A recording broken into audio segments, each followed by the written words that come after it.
আসসালামু আলাইকুম সবাইকে ওয়েলকাম করছি আমার ইউটিউব চ্যানেলে। সবার কি অবস্থা, কেমন আছেন?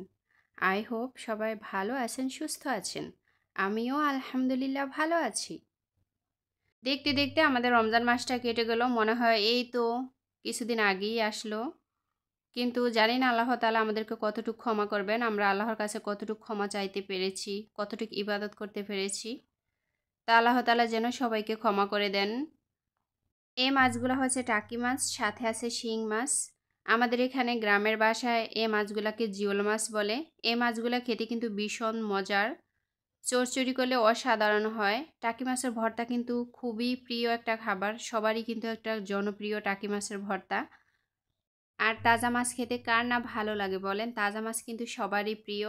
আর তাজা তাজা সত্যি এই মাছের ঝোলটা ভীষণ মজা লাগে। আমি এই মাছের ঝোলটাকে বেশ পছন্দ করি মাছের চাইতে। তা আমি মাছগুলো কেটে ধুয়ে পরিষ্কার করে নিয়েছি, আর বাঁশের চালনি দিয়ে ভালোভাবে পরিষ্কার করলে মাছগুলো একেবারেই পরিষ্কার হয়ে যায়। আমার বাড়ি যেহেতু গ্রামে, গ্রামে কিন্তু সবার বাড়িতেই পুকুর থাকে।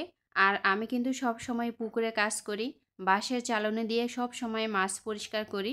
বাঁশের চালনি দিয়ে মাছ পরিষ্কার করলে কিন্তু খুব তাড়াতাড়ি পরিষ্কার হয়ে যায়।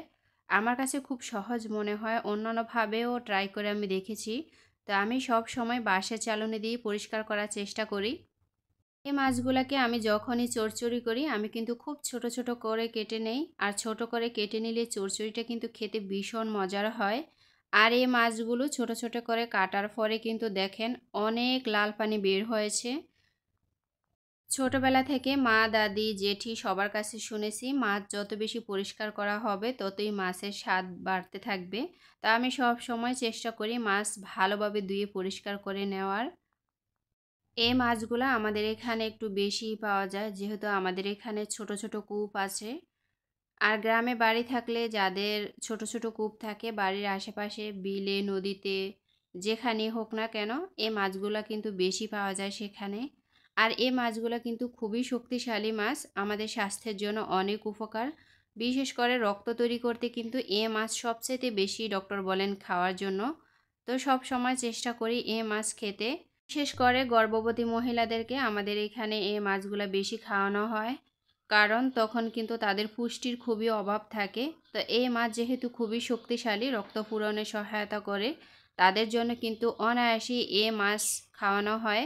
আর এই মাছ কিন্তু পাতিলে পানি দিয়ে বা যে কোনো পাত্রে পানি দিয়ে দীর্ঘদিন সংগ্রহ করে রাখা যায়। এই মাছ কিন্তু সহজে মরে না, এই মাছের কিন্তু প্রাণ খুব বেশিই থাকে। আমাদের এখানে এই মাছের কিন্তু অনেক দাম, যদিও অনেক দাম, কিন্তু পাওয়া যায় খুব বেশি। শহরে কিন্তু এ মাছ কখনো পাওয়া যায় না, যদিও পাওয়া যায় ওগুলা হচ্ছে চাষের মাছ। তো চলে এসেছি রান্নায়। আমি যেহেতু মাটির চুলায় রান্না করি, সব সময় কিন্তু সব কিছু গুছিয়ে রান্না করার চেষ্টা করি। আর খড়ি দিয়ে, লাকড়ি দিয়ে রান্না করলে কিন্তু রান্নার টেস্ট কিন্তু বেড়ে যায়। সব সময়ই কিন্তু খড়ি বা লাকড়ির রান্না কিন্তু অনেক মজার হয়। তো আমার বাড়ি যেহেতু গ্রামে, আমরা সব সময়ই কিন্তু মাটি চুলাই রান্না করি। আমি কিন্তু গ্যাস ব্যবহার করি খুব কম, যদিও আমার লাকড়ি আছে, সব সময় মাটি চুলা রান্না করি। তারপরও যে গ্যাস ব্যবহার করি না তা কিন্তু না, বিশেষ করে রাত্রে যদি কোনো কিছু গরম করা লাগে তখন কিন্তু গ্যাসই করে নেই। তো এখানে পেঁয়াজ রসুনের পাশাপাশি আমি 2টা টমেটো কেটে নিয়েছি। তো টমেটো দিয়ে রান্না করলে কিন্তু ভীষণ মজার হয়।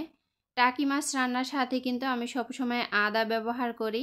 অনেক জায়গায় কিন্তু অনেকভাবেই রান্না করে, এক এক অঞ্চলে রান্না কিন্তু এক এক রকম। আমার কাছে টাকি মাছ রান্নার ক্ষেত্রে আদাটা ব্যবহার করলে রান্নার টেস্টটা বেশি বেড়ে যায়, দ্বিগুণ বেড়ে যায়, আমার কাছে ভীষণ ভালো লাগে। আমি দেখেছি অনেকে অনেক ধরনের মশলা দিয়ে রান্না করে। আমি কিন্তু সব ধরনের মশলা সব রান্নাতে খেতে পারি না। আর আমার কাছে মশলা যত কম হবে খাবারের টেস্ট মনে হয় ততই ভালোই থাকে। আমি মশলাটা একটু কমই খাই। তো এখানে আমার রান্নাটা কিন্তু হয়ে গেছে। আমি এখানে ধনেপাতা দিতেছি। আর ধনিয়া পাতাটা হচ্ছে বিলাতি ধনিয়া পাতা, কারণ এখন তার সিজনাল যে ধনিয়া ওই পাতাটা নেই। যদিও আমার বাড়ি গ্রামে, আমি কিন্তু চাইলে খেতে পারি রোপণ করে, কিন্তু আসলে সময়ের অভাব বা অলসতা এটা সেটা লাগানো হয় না আর কি। আর যেহেতু বাড়িতে বিলাতি ধনিয়া আছে যার কারণে আরেকটু অলসতা করে লাগানো হয় না। তো যাই হোক, কিছুদিন পরে এমনিতেই বর্ষা চলে আসবে, তখন কিন্তু আর ধনিয়া পাতা থাকবে না। তখন বিলাতি ধনিয়াই থাকবে। তো মাশাআল্লাহ আমার রান্নাটা কিন্তু খুব সুন্দর হয়েছে। কালারটা কিন্তু খুব সুন্দর আসছে, দেখতেই পাচ্ছেন। আসলে গ্রামের বাড়ির কাজকর্ম কিন্তু একটু অগোছালোই থাকে সবসময়, কখনো গোছানো হয় না। এলোমেলোভাবেই কিন্তু কাজ করে পুরাটা দিন কাটিয়ে যায়। তো এখানে চলে এসেছি পেঁপে পাড়ার জন্য। একটা পেঁপে কিন্তু লাল হয়েছে, আর পেঁপেগুলা লাল হলে কিন্তু পাখি খেয়ে ফেলে। যার কারণে হালকা একটু লাল হলেই আমি পেড়ে নেওয়ার চেষ্টা করি। ঘরে একদিন রেখে দিলেই কিন্তু ভিতরে একেবারেই লাল হয়ে যায়, নরমও হয়ে যায়, খেতেও ভীষণ ভালো লাগে। আর দেখতেই পাচ্ছেন মাশাআল্লাহ পেঁপেটার ভিতরে কতটা লাল হয়েছে। আমি কিন্তু ভাবতেই পারিনি যে এতটা লাল হবে। আমি ভেবেছিলাম যে হয়তোবা আরেকটু কম হতে পারে। তারপরেও দেখি যে মাশাআল্লাহ অনেকটাই লাল হয়েছে। আর গাছ পাকা পেঁপে বলে কথা, যদিও পেঁপেটা এখনও পরিপূর্ণভাবে নরম হয়নি, হালকা কিছু শক্ত আছে এখনও। তো খেতে কিন্তু ভীষণ মিষ্টি হয়েছে। আর গাছ পাকা পেঁপে কিন্তু খেতে সত্যিই ভীষণ মিষ্টি হয়। যাদের বাড়িতে পেঁপে গাছ নাই তারা কিন্তু কখনোই বুঝবেন না। আমি চাই সবার বাড়িতে পেঁপে গাছ থাকুক, কারণ পেঁপে গাছ থাকলে কিন্তু অনেক ধরনের সুবিধা হয়। কাঁচা পেঁপে খাওয়া যায়, তরকারি হিসেবে রান্না করে। তারপর যখন ইচ্ছে তখন কিন্তু পাকা পেঁপে খাওয়া যায়। তো দুই দিক থেকেই কিন্তু সুবিধা হয়। আর এই তো দেখতেই পাচ্ছেন যে কাপ নুডলস, এটা আমার বাচ্চার জন্য নিয়েছি। আসলে বাচ্চারা খাবার খেতে খুবই অনীহা। আমার বাচ্চা কিন্তু কোনো খাবারই খেতে চায় না। সকল বাচ্চা কিন্তু একই রকম। তো সব সময় চেষ্টা করি কোনটা খাবে, কোনটা খাবে, এটা খাবে না ওটা খাবে। তো সব সময় আমি কিন্তু চিন্তায় থাকি। তো বাচ্চা যতটুকুই খায় এতটুকুই আমি খাওয়ানোর চেষ্টা করি, কারণ কখনো জোর করি না। আর বাচ্চাকে জোর করে খাওয়ালে না আমার কাছেই ভালো লাগে না, কেমন জানি মনে হয়। আর আমার বাচ্চা কিন্তু নুডলস রান্নাটা চাইতে কাঁচাটাই খেতে বেশ পছন্দ করে। কেন জানি এই খাবারটা ও শিখেছে। ও সব সময় কিন্তু কাঁচাই খায়। আর কাঁচা খেতেও কিন্তু ভীষণ দারুণ লাগে। আমারও যখন ইচ্ছে হয় আমিও কিন্তু এরকমটাই করেছি। তো আমার থেকে দেখে দেখেই কিন্তু ও শিখেছে। তো দেখতেই পাচ্ছেন যে আমি গাছ থেকে বেগুন ছিঁড়তেছি, আজকে ভর্তা তৈরি করব। অনেক দিন হলো বেগুনের ভর্তা খাই না। আর বেগুনের ভর্তা কিন্তু ভীষণ মজার। অনেক দিন থেকে বৃষ্টি না হওয়ার কারণে গাছের অবস্থা কিন্তু খুবই খারাপ। গাছে কিন্তু ফুল ফল কিছুই আসছে না, আর গাছ কিন্তু একেবারেই খাটো হয়ে আছে। বৃষ্টি হলে কিন্তু ভীষণ ভালো হতো। তারপর আমি মাঝে মাঝে গাছে পানি দেওয়ার চেষ্টা করি। দুই একটা ভিডিওতে আমি শেয়ারও করেছি যে আমি গাছের যত্ন নিতেছি, এর আগের ভিডিওতেও আমি দেখিয়েছিলাম। তো কি করা, আসলে বৃষ্টিটা হলে আমাদের সবার জন্য ভালো হতো। আমি যেহেতু গ্রামে থাকি, আমি জানি যে বৃষ্টিটা কতটুকু প্রয়োজন। ফসলের একেবারেই 12টা বেজে গেছে বলতে পারেন, বৃষ্টিটা এতটাই প্রয়োজন। যারা চাষি আছেন, কৃষক আছেন, তাদের মুখে হাসি ফোটানোর জন্য কিন্তু আমাদের বৃষ্টিটা খুবই প্রয়োজন। তা আল্লাহ তাআলা কখন বৃষ্টি দিবে জানি না। তো এখানে আমি বেগুনটা ভালোভাবে সিদ্ধ করে নিয়েছি, তারপর পেঁয়াজ কেটে নিয়েছি, মরিচগুলা লাল লাল করে ভেজে নিয়েছি। বেগুন ভর্তা কিন্তু একটু মিষ্টি হয়, যার কারণে মরিচটা একটু বাড়িয়ে দেওয়া। আর মরিচটা কিন্তু একটু বাড়িয়ে দিলে কালারটাও কিন্তু ভীষণ সুন্দর হয়। আর আমি পেঁয়াজ দিয়ে মরিচ দিয়ে মেখে কিন্তু মাঝে মাঝে এমনিতেই ভর্তা তৈরি করি।